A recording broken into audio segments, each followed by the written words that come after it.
Hai anak cerdas, Assalamualaikum warahmatullahi wabarakatuh. Bagaimana kabar kalian semua? Alhamdulillahirobbilalamin. Mudah-mudahan selalu dalam lindungan Allah Subhanahu wa Ta'ala. Oke anak cerdas, dimanapun kalian berada, baik kondisi normal ataupun kondisi pandemi, mudah-mudahan Allah selalu menjaga semangat belajar kalian. Nah, ini dia. Nomor 1. Ya, jawabannya apakah 80? Tolong yang belum dapat jawabannya dilihat. Jadi ini pada soal yang diketahui adalah suhu dengan derajat Celcius. Fokus ya. Ya, 100 derajat Celcius. Yang perlu kamu ingat, waktu kalian kelas 7 belajar tentang skala termometer. Ini Bu ingatkan lagi, termometer. Ada 4 skala termometer yang diakui secara internasional. Yaitu ada Fahrenheit, F, kemudian ada Reaumur, R, kemudian ada Celsius, C, kemudian ada Kelvin, K. Ya. Jadi ada 4. Nah, di mana 4 itu dia memiliki perbandingan skala masing-masing.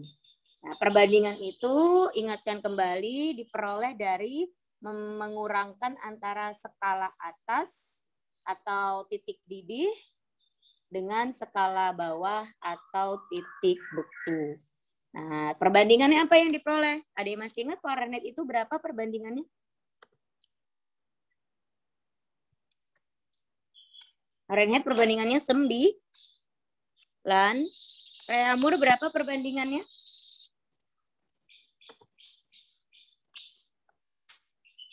Lupa.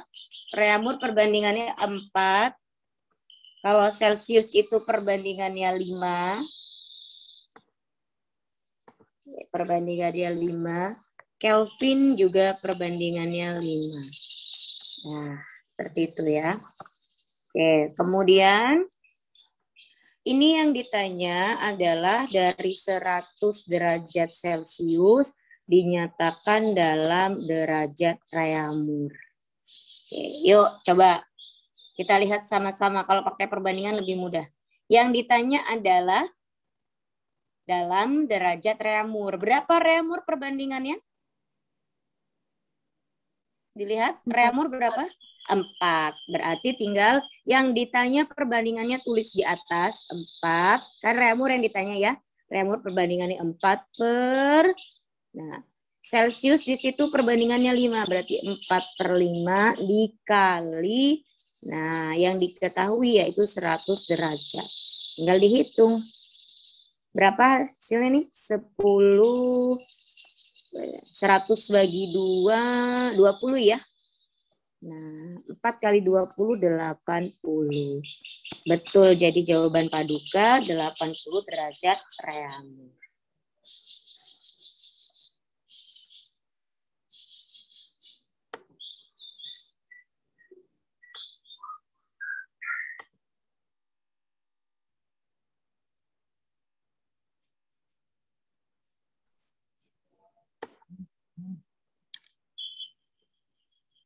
Baik, ada yang mau bertanya untuk soal nomor 1? Baik, kita lanjutkan. Berikutnya nomor 2. Perhatikan sifat-sifat zat berikut. Nah, selalu nomor 2 materinya tidak jauh dari sifat benda. Ya, sifat 3 wujud sifat benda. Ada benda padat, benda cair, dan gas. Ya. Jadi itu aja ya ditanya ya, bolak-balik. Nah, lihat.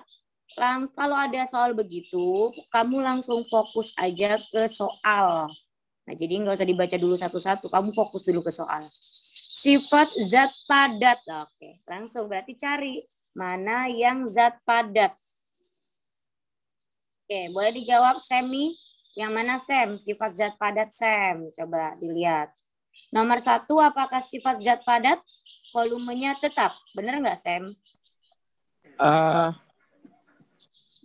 Volume tetap tuh sal Volumenya tetap. volume tetap Itu tuh maksudnya kayak gimana, Bu? kayak misalnya gini, Semi bedain Semi tahu kan bedanya benda padat dengan benda cair? Iya.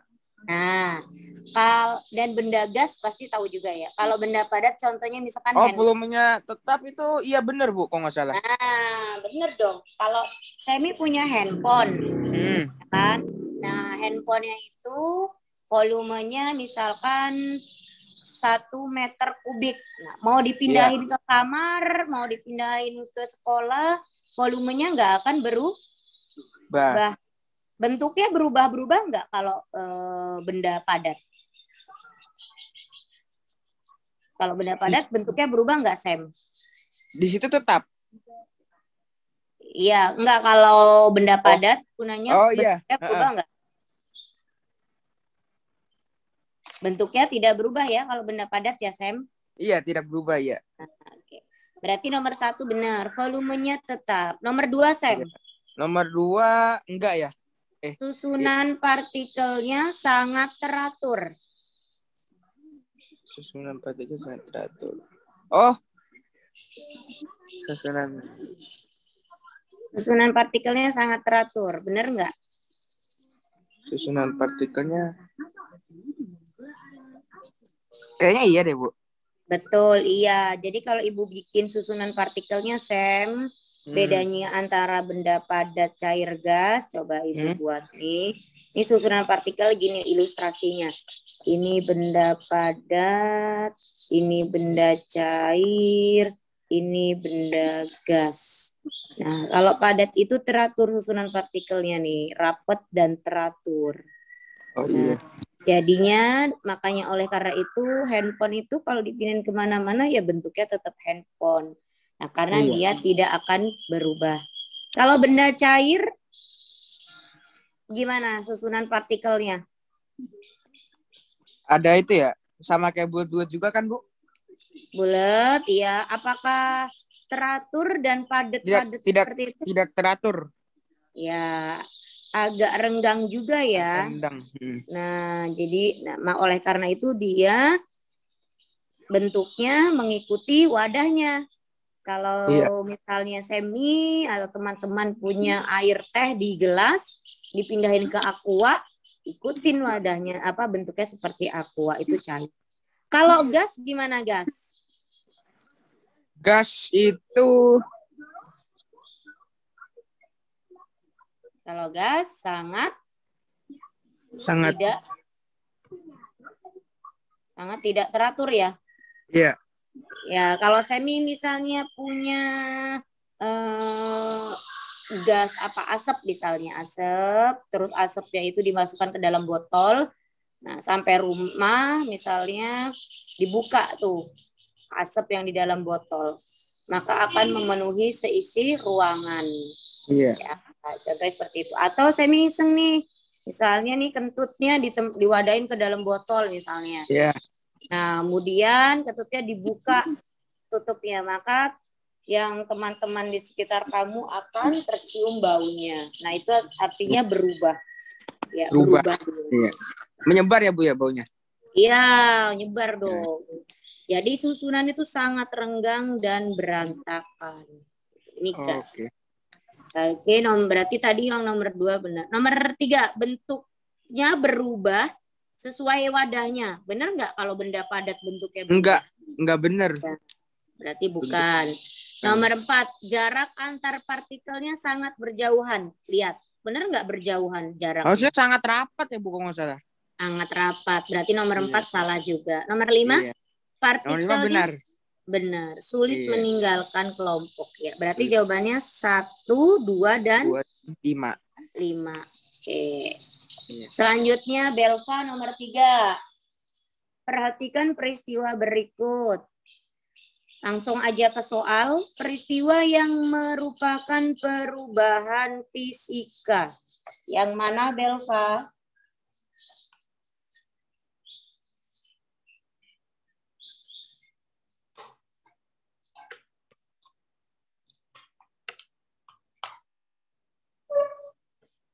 1. Yuk, kita cek yuk.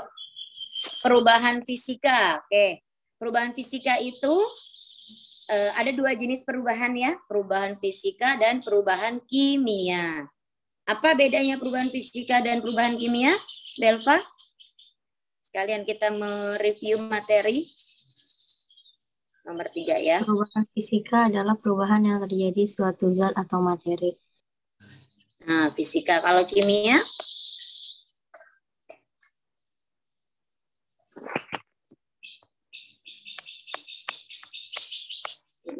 Kalau perubahan fisika, ciri yang paling mudah dilihat adalah yang berubah adalah hanya bentuknya aja ya, Belva ya, fisiknya ya. Fisiknya aja. Kayak bentuk, perubahan fisika itu hanya yang berubah itu kayak bentuknya. Oh ya, kemudian ukurannya. Nah, dan yang paling penting ini tidak menghasilkan zat baru. Ini yang paling penting. Tidak menghasilkan zat baru. Ya. Tidak menghasilkan zat baru. Zat baru itu seperti apa sih, Ibu? Ya, banyak contohnya. Contohnya misalnya kamu membakar kertas. Nah, zat barunya itu apa? Ada seperti abu-abu itu kan, abu sisa pembakaran gitu. Nah, itu namanya zat barunya. Tapi kalau misalnya kamu menumbuk beras hingga halus. Beras nih, kamu bayangin beras, kamu tumbuk sampai halus. Yang berubah hanya apanya? Hanya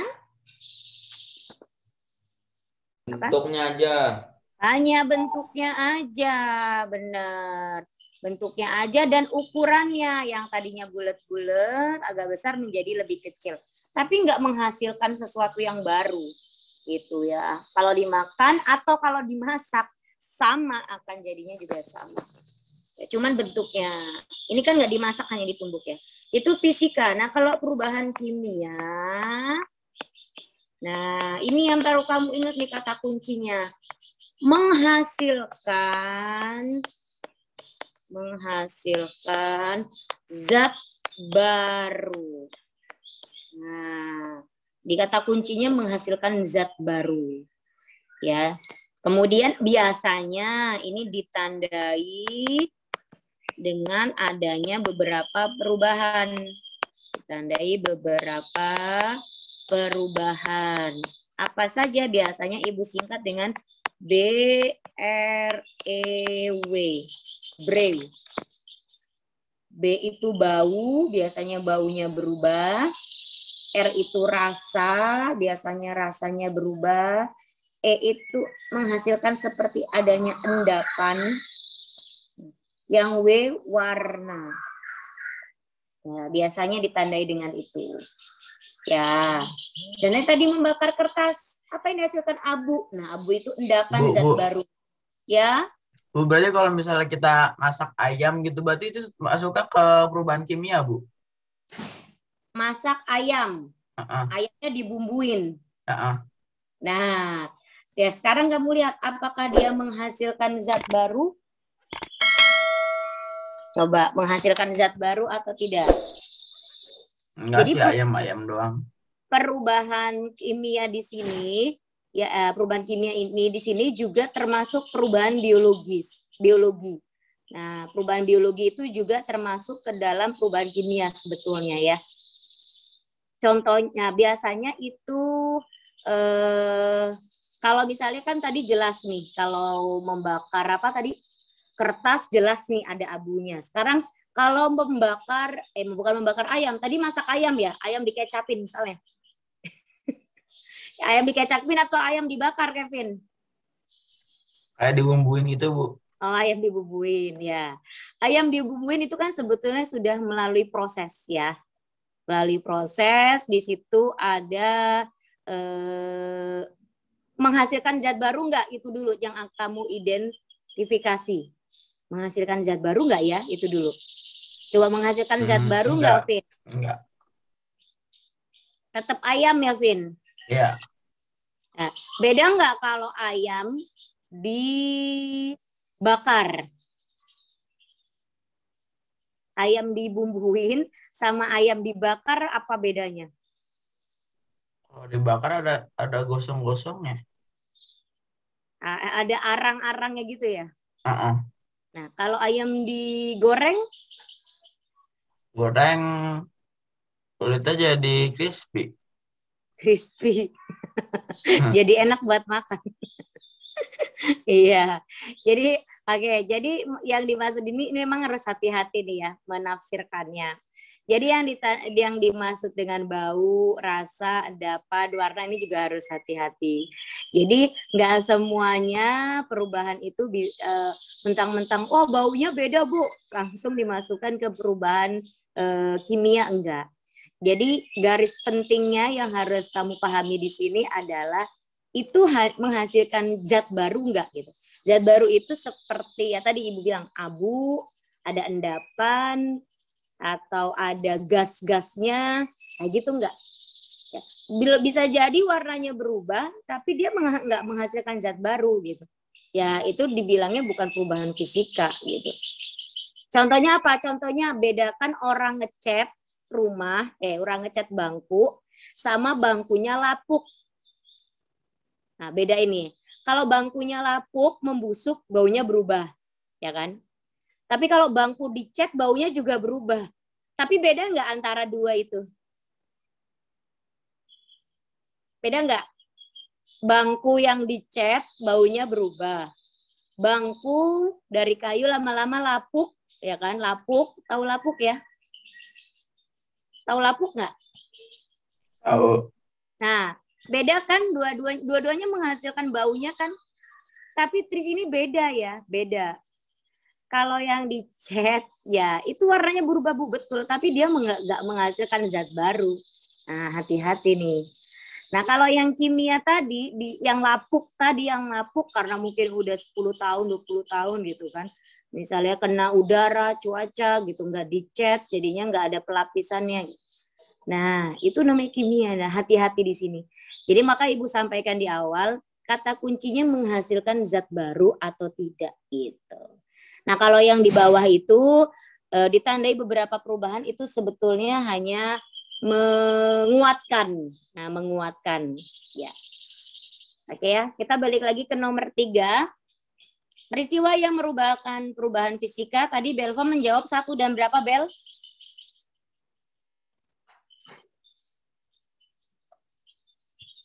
Mana Belva? Tadi Belva menjawab 1 dan?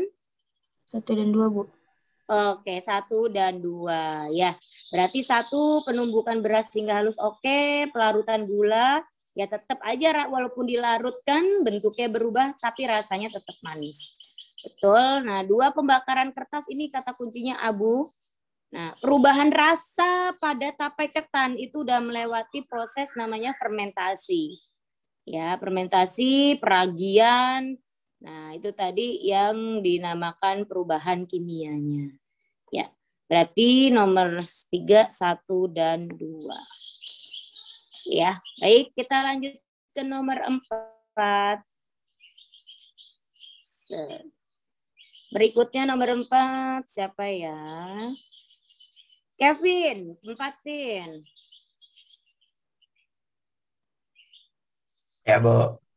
Ya. Pemanis sintetis pada produk minuman adalah glukosa ya, Bu. Ya kan benar, Bu. Sintetis itu apa sih sintetis? Oh, buatan ya, buatan. Buatan. Berarti yang mana yang buatan?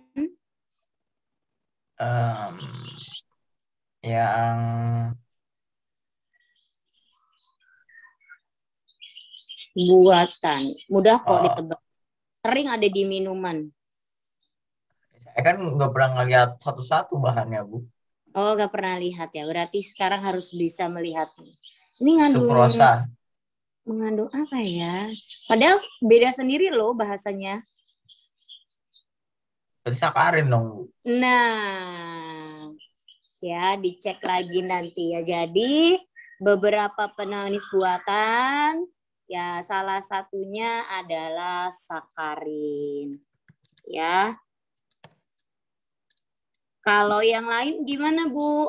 Ya, glukosa. Glukosa itu zat gula ya. Zat gula yang ada misalnya pada glukosa itu enggak hanya gula ya. Zat gula yang di mana aja, yang di tebu, yang di nasi, yang di kentang, yang di jagung, ya itu mengandung glukosa ya. Nah, kemudian kalau yang sukrosa dan fruktosa itu sebetulnya apa ya? Turunan dari glukosa dan fruktosa juga itu turunannya. Nah, ya kalau yang pemanis buatan selain sakarin apa lagi pemanis buatan? Ada yang masih ingat nggak? Pernah dengar mungkin sorbitol, nah, aspartam, banyak ya. Aspartam, ada siklamat. Neotam masuk ke Bu Neotam? Neotam itu biasanya ada di mana neotam? Mana ya? Nah itu, Oh, di mana neotam?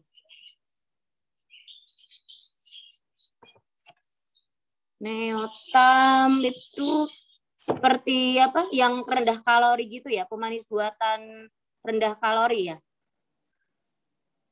oh iya iya. Saya kira Ya, masuk. Enggak ya? Oh, oke. Dia mirip sama aspartam sebenarnya sih. Semi ya.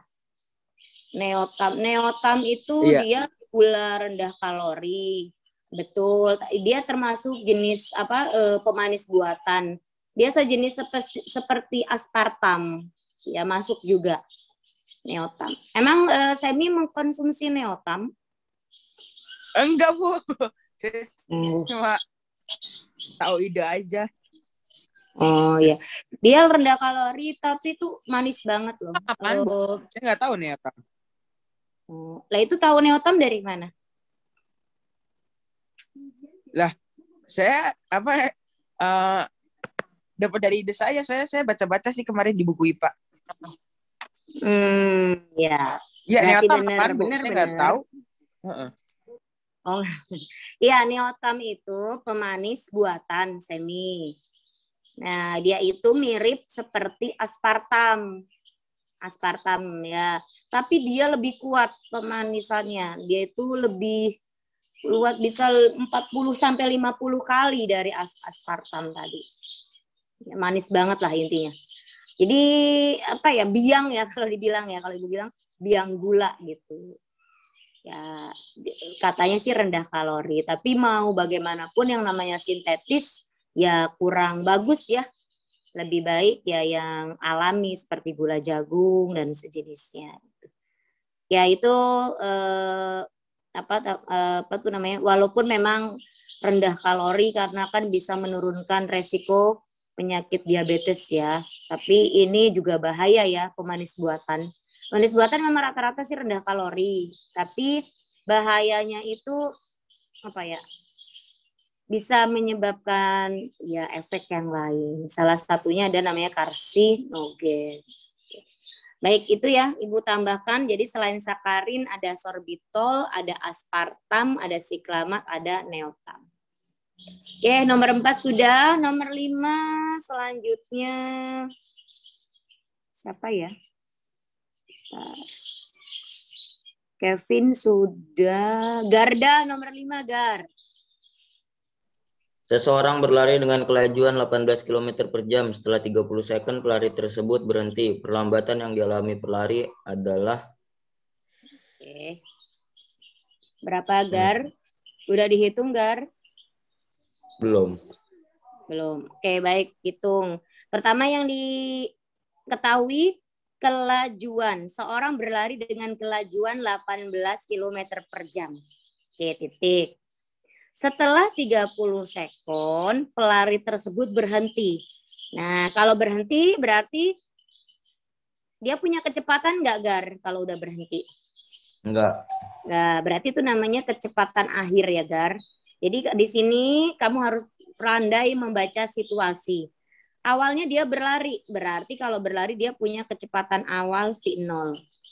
Kemudian dia berhenti, berarti punya kecepatan akhir V aja. Gitu, ada 2 V ya. Kita tulis dulu V. V0 itu awalnya berlari 18 km per jam. Jangan lupa nak, langsung dijadikan meter per sekon. Masih ingat merubah dari kilometer per jam menjadi meter per sekon? Ingat. Gimana caranya? Dikali 1000. Ya, 18 km per jam itu dijadikan meter per sekon dikalikan 1000. Berarti 18 kali 1000 meter gitu kan. Per. Yang jam jadi sekon. 1 jam berapa sekon? 3.600. 3.600 gitu. Ini sekon. Ya, jadi mengkonversinya seperti itu ya. Sekon. Ya, berarti kita coret nih 2 coret. Tinggal 18 kali 10. 180 dibagi 30. Bu, kenapa nggak dicoret aja Bu 18 sama 36? Oke, bisa. 18 sama 36 dicoret. Sama bisa. Jadi berapa hasilnya? 5. 5. Iya, oke. Jadi ini jadi 5. Nah, meter per sekon. Selanjutnya dia berhenti. Kalau berhenti berarti dia 0 meter per second. Butuh waktu, time-nya butuh waktu 30 sekon. Berapa perlambatan? Ya, sebetulnya kata-kata perlambatan itu sama dengan percepatan ya. A disimbolkan. A itu bisa acceleration ya, A itu. Jadi yang ditanya adalah A-nya. Ya. Jadi bisa percepatan, bisa perlambatan sih. Kenapa dibilang perlambatan? Ya, karena awalnya dia berlari 18 km per jam, kemudian dia berhenti. Jika berhenti kan artinya mengalami perlambatan. Baik, kita hitung. Masih ingat cara menghitung perlambatan? Delta V per delta T. Nah, betul. Delta V per delta T. Betul sekali. Delta V per delta T. Yuk, delta itu perubahan ya. Jangan bingung ya, udah kelas 9 delta itu apa ya, Bu? Delta itu perubahan. Perubahannya itu apa sih, Bu? Perubahan itu ya akhir dikurang awal.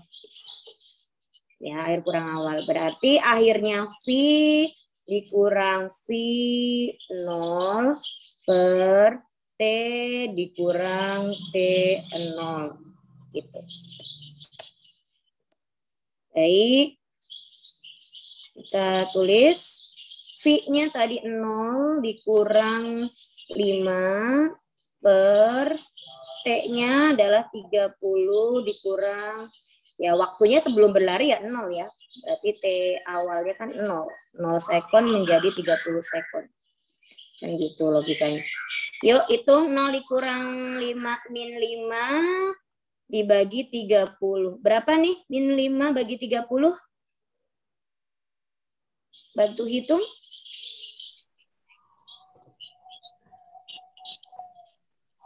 Ada yang sudah menghitung? 5 bagi 30 dapat 0 ya. Berapa, Gar? Nggak tahu, Bu. Tadi saya nggak tahu saya dah. 5 bagi 30 0, kasih koma, kasih 0 gitu ya. 50 bagi 30 dapat 1. 30 kurangin 20. 0 lagi 200 dapat 6. 180 nggak habis nih. Akan 0,666. Dibuletin ya. Jadi 0,2. Wah. Benar nggak pembulatan matematika? Di atas 5 kan, di atas 5 ambil apa? Maka dia akan membulatnya ke atas. 0,66666 gitu. Sama aja 0,2. 0,16 maaf, 0,166666 dibulatkan jadi 0,2 ya. Baik, itu jawabannya nomor 5.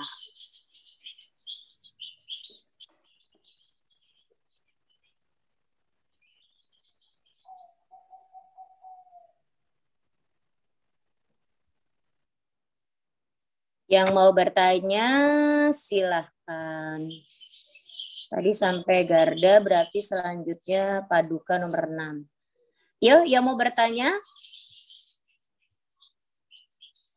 Yang nggak kelihatan siapa nih? Revan. Revan, mau bertanya Revan? Revan di mana nih Revan? Gazi Jihan. Ada di tempat nggak Revan, Gazi Jihan? Halo? Revan, Gaji, Jihan. Ada Bu. Hadir Bu. Hadir. Ada, Bu. Oke. Baik.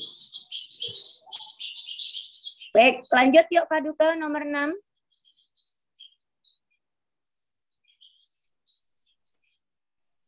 Ada sebuah benda bekerja gaya F1 150 Newton, arah ke kanan, dan gaya F2 125 Newton arah ke kiri, sehingga benda berpindah sejauh 2 meter. Maka usaha yang dilakukan kedua gaya itu. Iya, oke. Berarti di sini Ibu ke halaman berikutnya nomor 6 ya. Oke. Nomor ini sudah kita coret karena sudah nomor 6. Pada sebuah benda, nah tadi udah dibaca soalnya ya.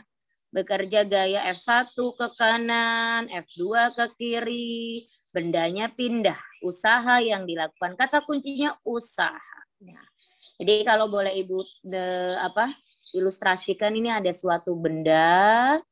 Nah, kemudian ini ada dikasih gaya. Gaya itu adalah tarikan atau dorongan kan. Ini ada benda, ada orang misalnya kan. Nah, ini terus dia didorong. Ada yang dorongnya ke kanan gitu. Ke F1 ya, ke kanan F1. Terus ada yang dorong ke kiri F2. Nah, jadi bendanya pindah. pindah ya. Pindah, bisa pindahnya kemana kita belum tahu nih. Ya, intinya dia akan pindah bendanya sejauh S meter. Bendanya akan berpindah sejauh S meter. S adalah perpindahan. Nah, ini bendanya punya massa berarti di sini ya. Punya massa. Nah, yang ditanya berapa ya usaha kedua orang itu? Yang ditanya W, usaha, work. Nah, usaha W itu adalah, nah, jadi kalau kamu dorong meja, kamu mendorong meja, mejanya berpindah. Berarti kata kuncinya adalah di situ ada F dan S. Nah, ada F dan S. F itu apa? F itu adalah gaya dorong yang kamu berikan. S itu apa? S itu adalah perpindahan. Nah, di sini arahnya berlawanan. Ya, maaf Ibu tambahkan ini sigma ya, karena ada 2 orang yang mendorong ke kanan dan ke kiri. Kalau arahnya berlawanan, berarti dia ditambah atau dikurang gayanya? Masih ingat nggak? Kurang. Dikurang. Kita hitung ya bareng-bareng. W sama dengan yang satu ke kiri, satu ke kanan. Berarti yang 150 dikurang karena berlawanan. 125 dikalikan dengan jaraknya 2 meter. S-nya 2. Ya, sejauh 2 meter. Oke. 150 dikurangin 125. 25 dikali 2 sama dengan 50 Joule. Ya, itu caranya untuk mengerjakan nomor 6. Silakan yang belum paham bisa ditanyakan.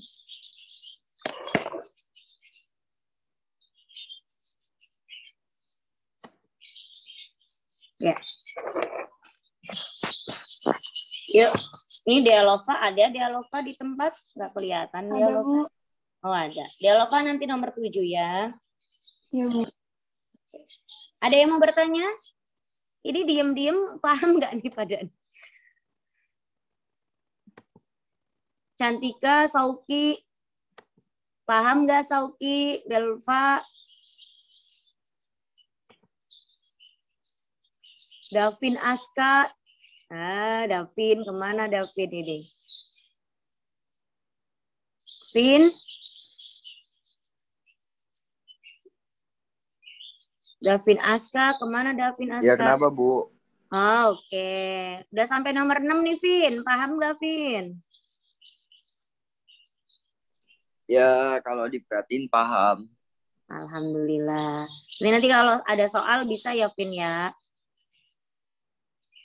Ya kalau soalnya beda ya nggak bisa. Lah, soalnya beda kan cuma ganti angka aja, Vin. Oke ya, lanjut ke nomor 7. Nomor 7. Nah, ini dia. Screenshot dulu. Kita perlahan-perlahan tapi mudah-mudahan bisa dipahami ya.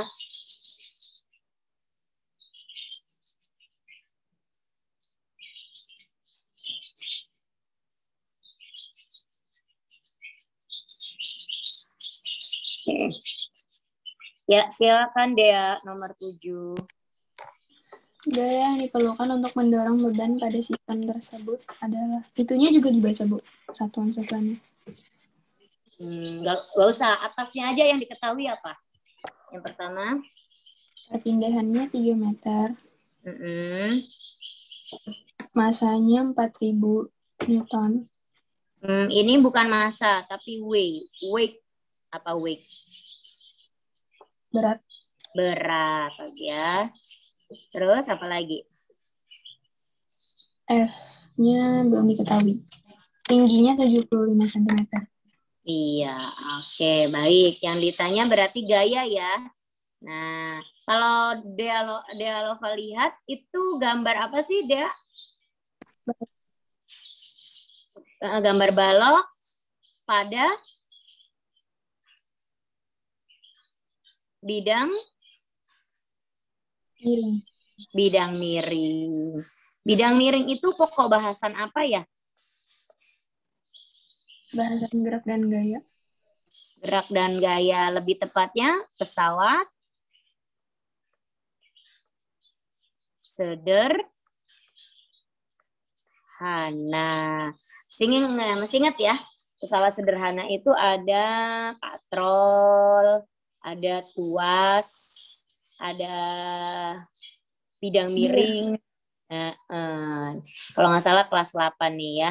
Jadi itu bidang miring. Nah, jadi kamu kalau ditanya langsung gaya. Nah, jadi berpikir gini, oh ini bidang miring nih. Persamaan bidang miring cuman ada ini aja loh. W per F sama dengan S per H. Itu aja persamaannya pada bidang miring. Nah, kamu langsung tuliskan. Oke. W itu weight, berat. W itu weight, berat. F itu force, gaya atau kuasa. Sama ya. S, tadi Dealova udah bilang bidang miringnya. Ya, bidang miringnya.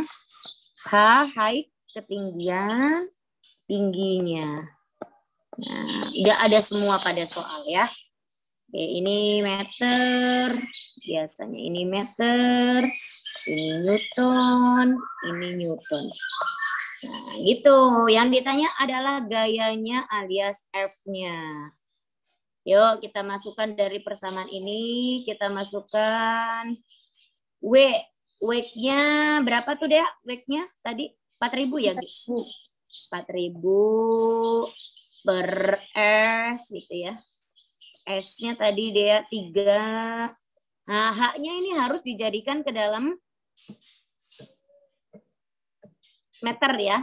75 cm. Karena, jadi intinya gini, nak. kalau ini meter, ini juga harus meter. Kalau ini sentimeter, ini harus juga sentimeter gitu. Jadi harus satu frekuensi, harus sama, nggak boleh beda. Tuh.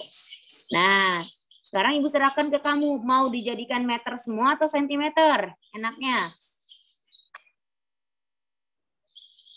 Dijadikan meter aja ya. Meter atau senti, ayo. Meter aja, Bu. Meter ya. Oke, kalau meter berarti jadi 0,75 meter ya dibagi 100. Berarti ini 0,75. Nah, gitu caranya. Kemudian kalau sudah tinggal dikalikan silang.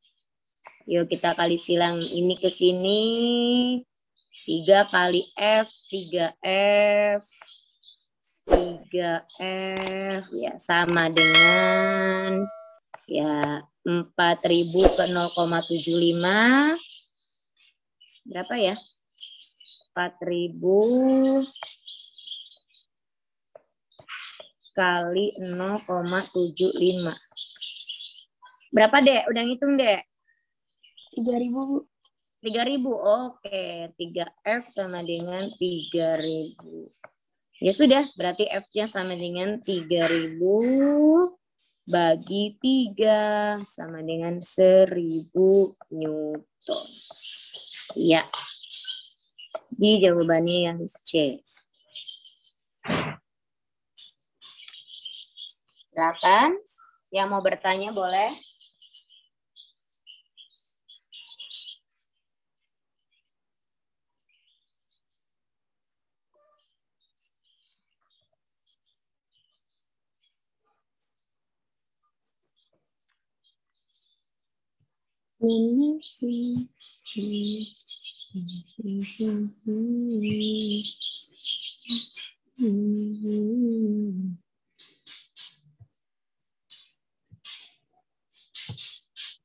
Ya, jadi pesawat sederhana ini persamaannya berlaku untuk hampir semua ya, tuas juga ya. Tuas juga, cuman beda simbol aja. Ya. Katrol juga, katrol lebih mudah mencari keuntungan mekanisnya. Jadi kalau ada soal katrol.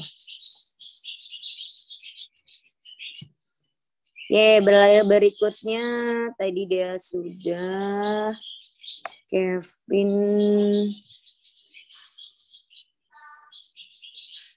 Pasha, nomor 8 Pasha. Silakan Pasha nomor 8. Ya. Volume gas dalam suatu ruang 2 cm kubik mempunyai tekanan 1 atm.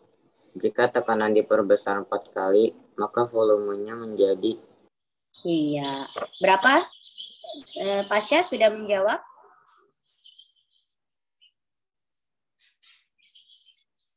Sudah menjawab belum Pasha nomor 8? Belum, Bu. Belum. Ya. Volume gas dalam suatu ruang ada 2 cm kubik, mempunyai tekanan 1 atm. Jika tekanan diperbesar 4 kali, maka volumenya menjadi oke.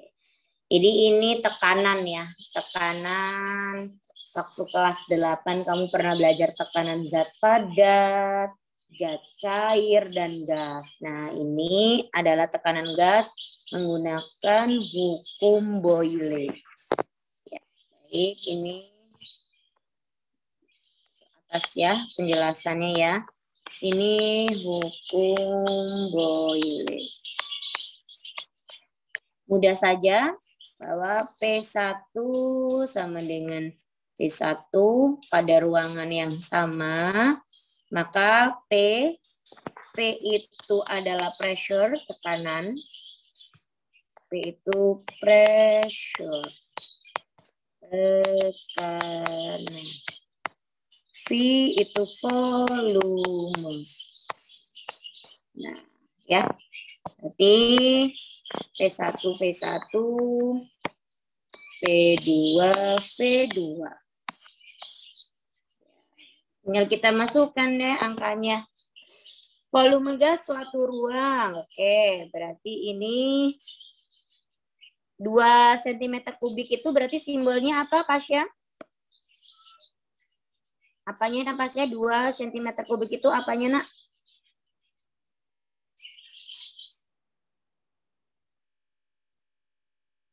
Mana Pasya tadi? Volumenya atau Aku tekanannya? Yuk, apa, Nak, yang ditulis pada soal, Nak?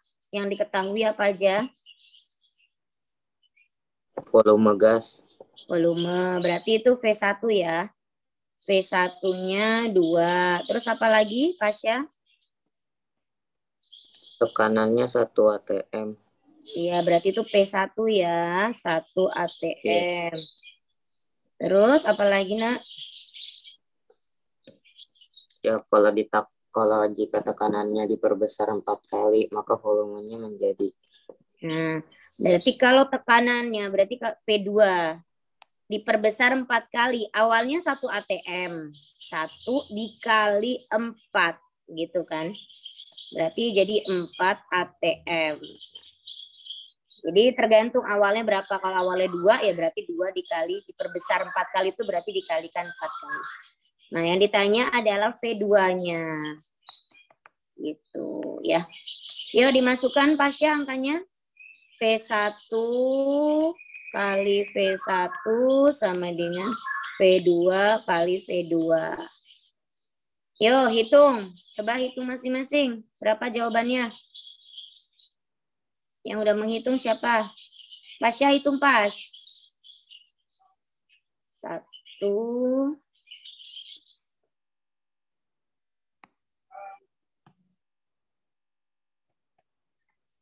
Ya. Berapa, Pasya?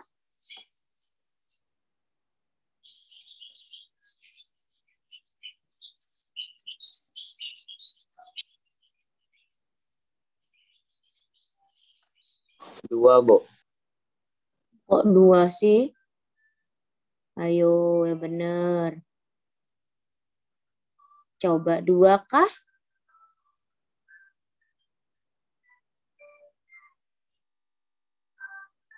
Teman-teman berapa jawabannya? Apakah 2 juga? 4 ya, Bu? Kompak. Kok 4 sih? Itu. Ayo. Itu 2-nya dipindahin bukannya jadi 4 bagi 2, Bu? 4 bagi 2 atau 2 bagi 4? Ayo. Setengah, Bu. Nah, ya. Jadi betul setengah ya. Jadi kalau begini 2 kali 1 2, 4 kali V 4 V. Nah, mencari V2-nya adalah 2. Nah, 4 ya yang pindah dibagi 4 itu. Atau 2/4. Jadi yang berpindah itu menjadi pembagian. Jadi ini kan kali ya. 4. Sebetulnya ini posisi aja sih. Kalau bingung boleh dibalik, Nak. 4 V2 nggak masalah sebetulnya sama dengan 2. Kalau kamu bingung posisi yang ini. Balik aja tuker. Jadi V2-nya adalah kan gitu ya. 2 ini kali berubah jadi bagi 2 bagi 4. Jadi V2-nya adalah 2 bagi 4 adalah 0,5 atau setengah. Itu ya cara mencarinya. Ini buat balik aja ya biar posisinya. Biasanya kan kalau mudah itu variabelnya ada di sebelah kiri ya. Jadi mudah itu. Mungkin karena variabelnya tadi ada di sebelah kanan jadi agak bingung. Kan logikanya 4 dikali V2 hasilnya 2. 4 kali berapa ya gitu kan logikanya. Oh 4 kali setengah.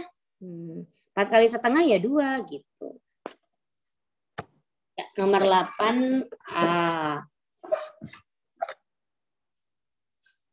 Yang mau bertanya silakan. Nanti nomor 9. Berikutnya siapa ini? 9. Fitri. Kayak Fitri juga udah ngerjain nomor 9 nih. Ayo Pit, nomor 9 Pit. Mana Pipit? Pipit. Pipit, Pipit ada Pipit. Wah, Pipit nggak ada, Pipit. Oke, nomor 9 ke Kezia dulu. 9 mudah banget ini, Kezia. Perhatikan gambar gerakan bumi dan bulan seperti pada gambar berikut. Ketika posisi berada di penumbra, posisi bulan berada di penumbra, maka terjadi. Oke, apa nih nomor 9 jawabannya? Kezia apa jawabnya, Nak? Belum.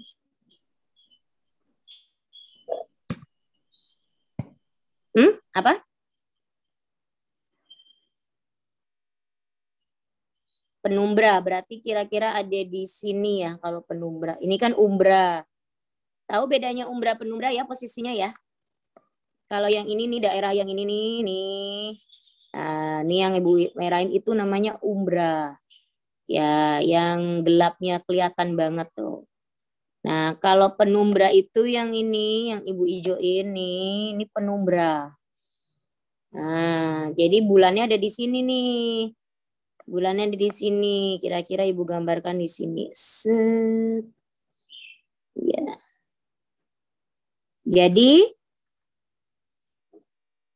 Jadi apa, Nak, jawabannya? Maka gerhana apa? Ibu tanya dulu ke tadi Kezia, itu gerhana matahari apa gerhana bulan ya, Kez? Bulan. Hah? Bulan. Bulan, betul. Itu gerhana bulan. Nah, bulan total atau sebagian, Kezia?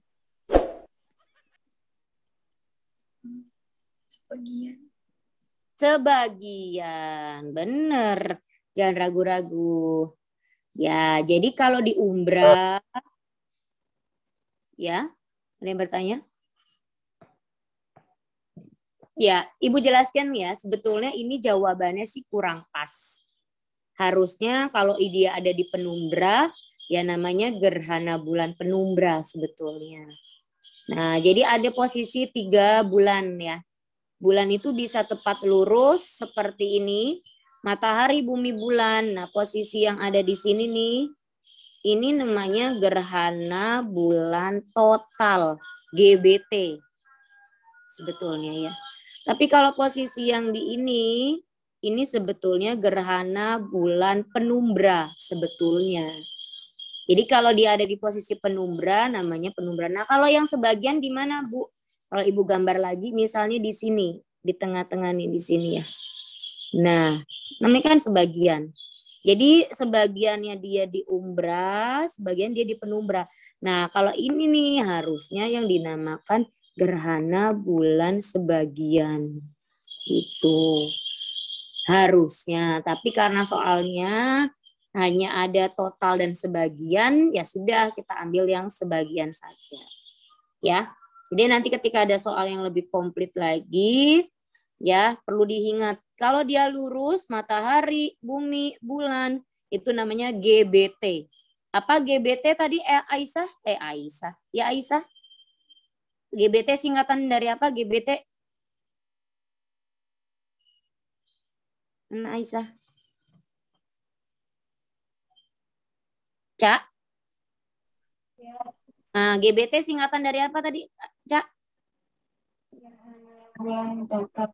Gerhana bulan total. Kalau GBS? Gerhana bulan sebagian. Iya. Kalau GBP?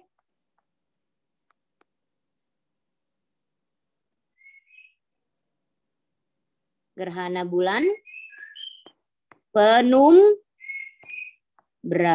Iya. Jadi sebetulnya ada 3 gerhana bulan ya. Jadi ada gerhana bulan sebagian, total, dan penumbra. Oke. Ini nggak apa-apa karena harus dijawab berarti tetap jawabannya gerhana bulan sebagian. Kenapa? Karena ya intinya letaknya dia tidak di umbra gitu ya, tapi di penumbra. Lanjut ya, nomor 9 sudah, nomor 10.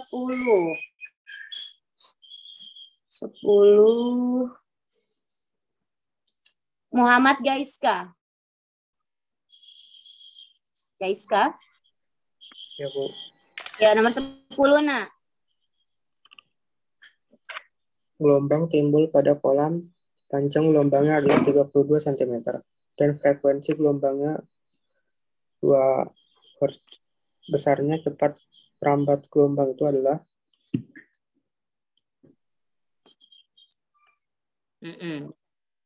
Caranya cepat rambat. Gimana mencari ini? Gelombang? Masih ingat guys, Kak? Persamaan pada gelombang, Nak? Cepat rambat pada gelombang. Ya, oke, kita coba bahas bersama ya. Gelombang ini berlaku beberapa persamaan. Ya, di sini adalah yang ditanya, langsung aja ke pertanyaan dulu. Besar, cepat, rambat. Cepat rambat. Disimbolkan dengan apa ya? Cepat rambat atau kecepatan merambat? Kecepatan apa? Kecepatan simbolnya? Wah, lupa. Kecepatan? Apa? Apa, Vin? Kecepatan, Vin? Kecepatan tuh apa? SS. Speed dong. Ya iya kan, kecepatan kan, Bu. Tapi kalau dalam fisika, kalau S nanti jadi space, distance, jadi jarak. Velocity ya, Bu? Nah, itu dia. Jadi menggunakan simbolnya V ya, velocity. Ya, betul sih kecepatan speed, tapi simbolnya bukan S karena S itu simbol punya jarak. Jadi cepat rambat itu simbolnya V. Cepat, kecepatan gitu, kecepatan, cepat rambat gelombang. Ya, betul tadi sahabat, semi velocity. Ya, jadi dia tanya adalah cepat rambat gelombang. V. Oke, bagaimana mencari V? Ya, V itu adalah sini aja deh ya. V itu bisa pakai 2, bisa lambda dikalikan frekuensi, atau bisa V sama dengan lambda dibagi periode. Nah, ini ya yang dipakai. Set. Ya. Kita tuliskan lambda itu apa? Ini dibacanya lambda. Ya, lambda dibacanya lambda, biar tahu ya. Ini adalah panjang satu gelombang. Atau orang menyebutnya panjang gelombang. Kemudian F adalah frekuensi. Frekuensi. Kemudian ada T besar, itu adalah periode. Yuk. Baik, kita lanjut. Ini yang banyak off cam, mudah-mudahan masih ada di tempat ya. Fitri, Abian, Gazi, Garda, Davin. Ada di tempat nggak nih? Raihan? Ada, Bu, ada. Ada, waduh. Ada, Bu, ada. Oke, ada ya, alhamdulillah. Ya, yang ditanya adalah cepat rambat. Ya udah, masukkan. Cepat rambat pada soal yang diketahui panjang gelombangnya sudah ada, frekuensinya sudah ada. Berarti pakai yang mana? V sama dengan pakai yang mana? Lambda kali F atau lambda bagi T? Coba analisis, pakai yang lambda kali F atau lambda bagi T. Disesuaikan dengan yang diketahui pada soal. Yuk. Ayo, yang mana?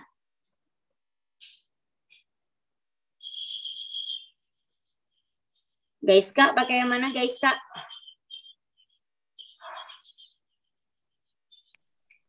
yang atas ya, Bu. Yang atas.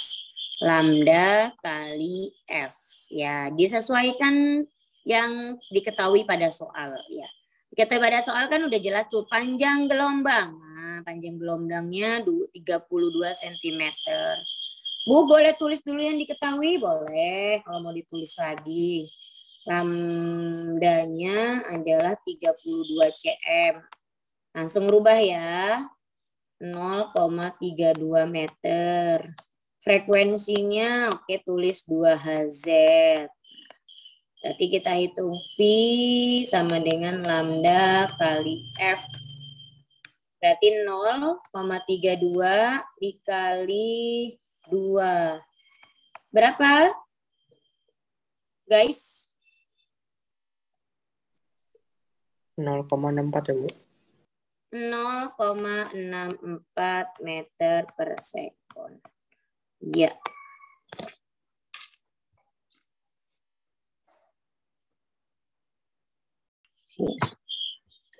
Semakin besar amplitudo sebuah sumber bunyi, maka yuk, apa nih jawabannya? Boleh dijawab. Semakin besar amplitudo sebuah sumber bunyi, maka C, terdengar bunyi yang keras. Iya, pinter. Terdengar bunyi yang makin keras. Ya, jadi kalau yang ditanya amplitudo itu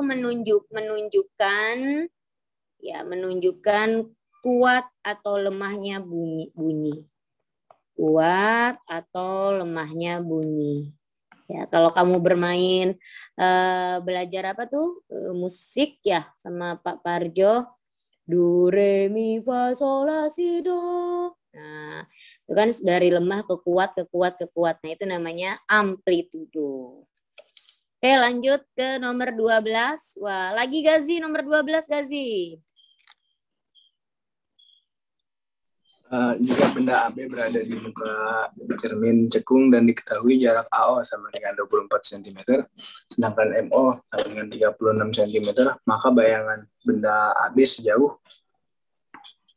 Oke, yang mana?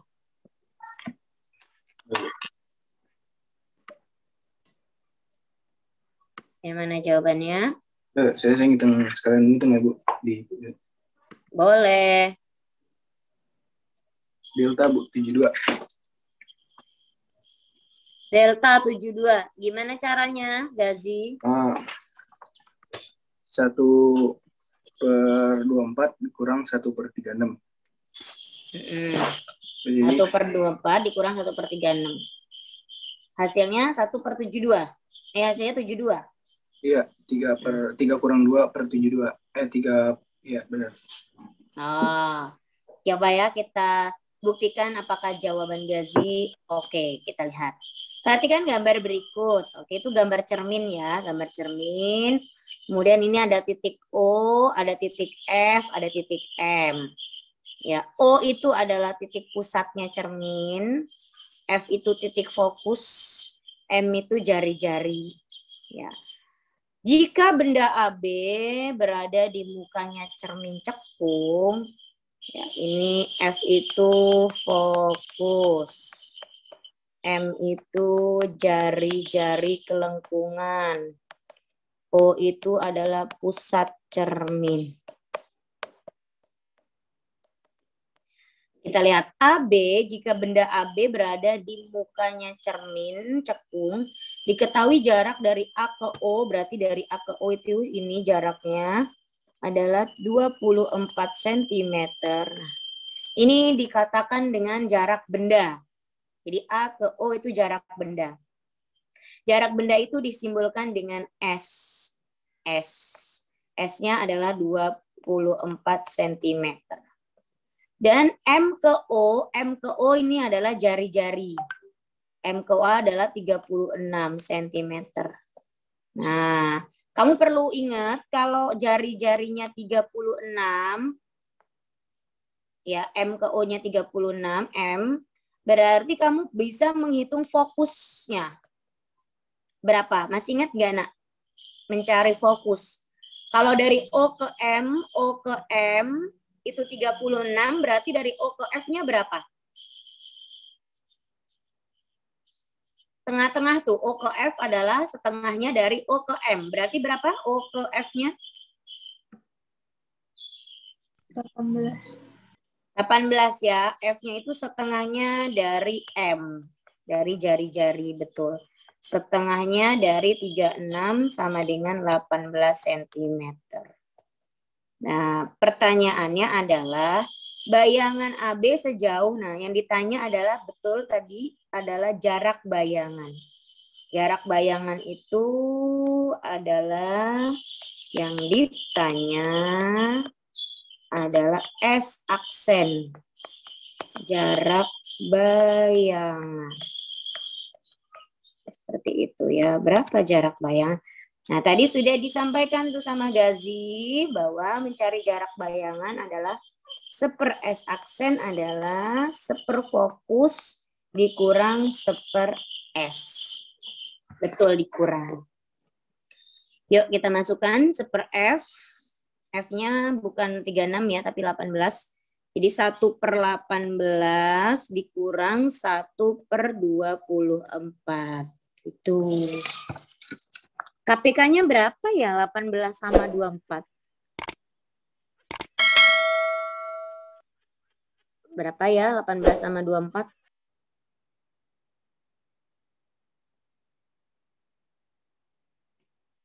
Ada yang udah dapat?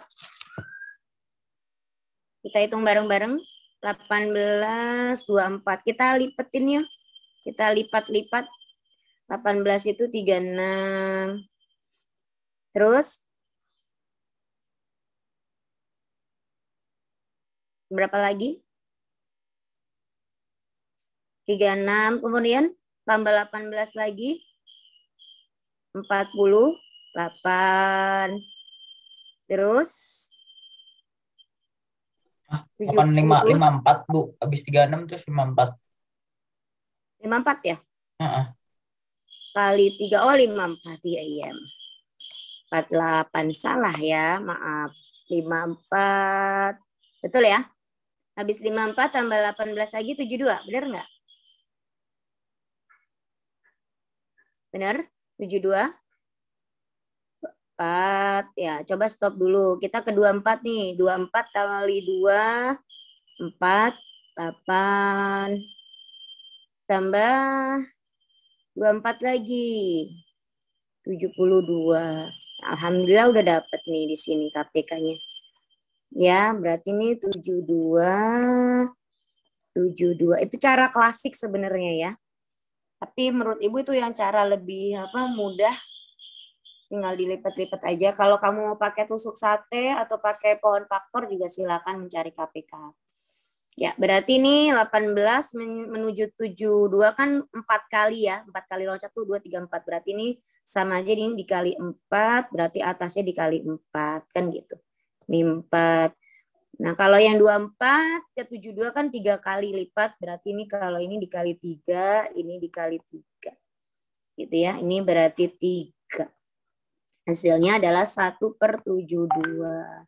Ini 1/S aksen ya, Nak. Kalau yang ditanya 1/X aksen sama dengan 72 gitu ya. Nah, ke bawah aja, maaf. Nah, kalau yang ditanya S aksen, bukan seper-S aksen, tinggal kamu balik aja. Itu cara mudahnya. Berarti 72/1, hasilnya 72 cm. Jawaban Gazi benar, 72. Ya. Alhamdulillah.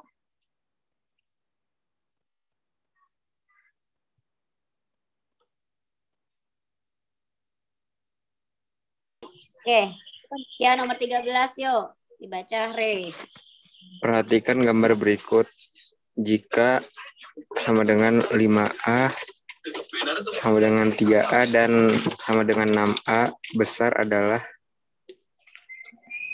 Itu apa bacanya? 5A itu apanya? Apanya, Bu? Iya, 5A itu apanya?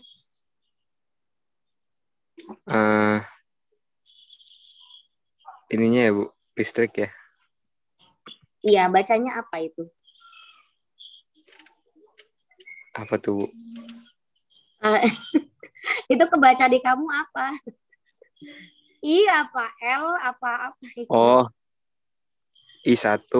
Nah, gitu. Itu I1. Ya, terus I2. I1. Nah, kan? I2 sama dengan 3A. Terus? I3 sama dengan 6A. Besar I4 adalah Ya, nah itu. Ya hitung Rehan.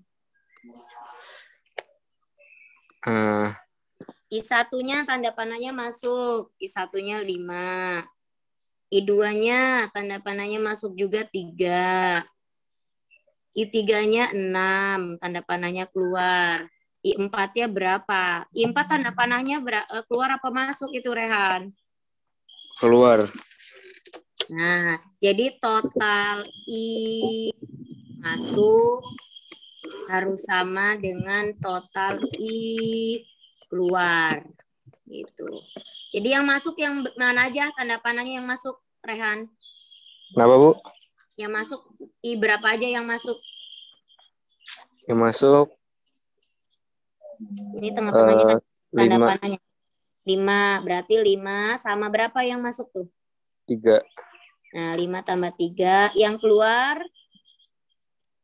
6. 6 sama satu lagi? Sama berapa ya, Bu? Ya itu yang ditanya. I berapa yang ditanya? 4. 4. Itu ya. Ya 5 tambah 3, 8. Jadi 6 tambah I4. Berapa? 6 ditambah berapa hasilnya 8? Tambah 2. Iya, berarti I4 sama aja 8 kurang 6 sama dengan 2. Mudah bukan? Mudah nggak, Rehan?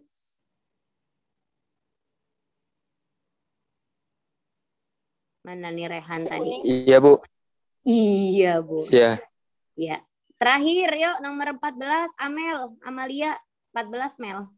Berdasarkan gambar berikut ini, kutub magnet batang B adalah Ya, kutub magnet batang B. Yang mana, Mel?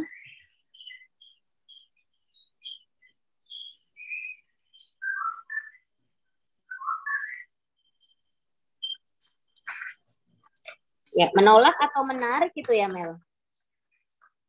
menolak. Terus prinsipnya kan kalau dia sejenis akan tolak menolak. Kalau dia berlawanan jenis akan tarik menarik. Berarti yang mana?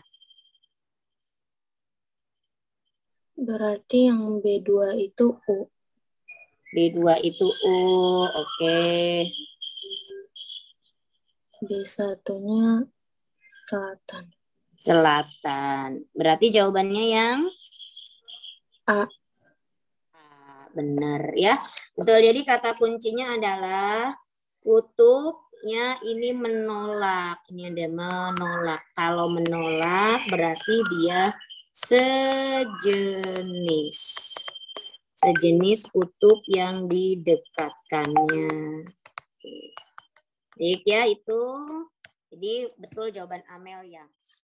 Alhamdulillahirrabbilalamin. Materi pembelajaran hari ini sudah selesai ya nak. Mudah-mudahan bisa membantu kalian belajar di rumah. Ya, saya Bu Mei. Terima kasih untuk hari ini. Assalamualaikum warahmatullahi wabarakatuh. Dan anak cerdas.